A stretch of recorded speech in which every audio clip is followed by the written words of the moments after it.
Hey Kim, what are you doing? Staying in trim boards. Why?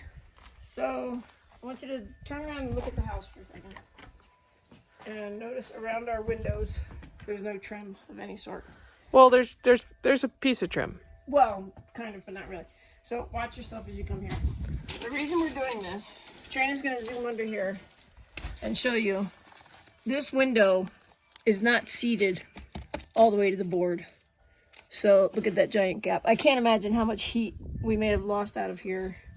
And the fly situation when fly season starts in August, September, I think they're just getting in there. So we're gonna spray foam it up in the voids.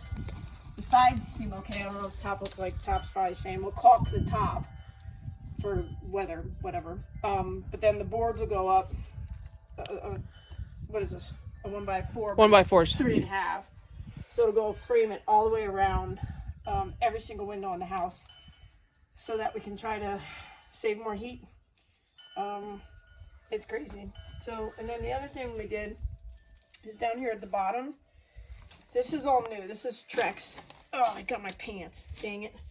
This is all Trex. We'll end up staying in this board here too. But Katrina, watch the boards. Let's walk down to the end and show them what the house used to look like. Taking a field trip. Very good field trip. So there used to just be flashing, this green flashing all along the bottom of the house. And it's fine. Before? Yeah, before and after. After. It's fine and it's okay, but you'll see it's kind of bowing. And it doesn't look as pretty. It doesn't look as pretty, but the previous owners, behind this flashing, there's actually weed paper.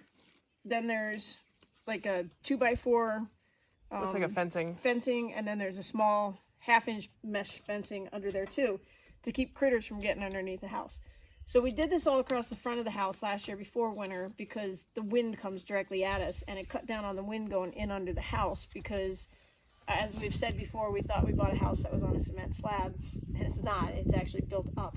So this is cutting the wind drastically underneath, and it is tight so no critters can get underneath.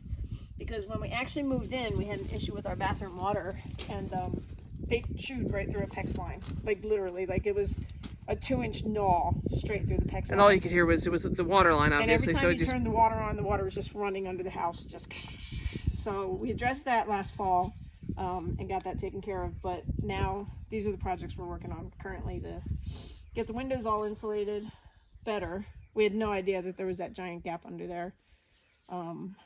We kind of knew we had an issue in the front window of the house where the wind blows against it and the sofa sits right at the window. It was always cold there. I know, but we also couldn't figure out why we had all these flies in the house. Like oh my gosh, if there's screens and the doors closed, why on earth are there so many flies? Every afternoon at like 5 o'clock, I'd go to every single windowsill and sweep up flies.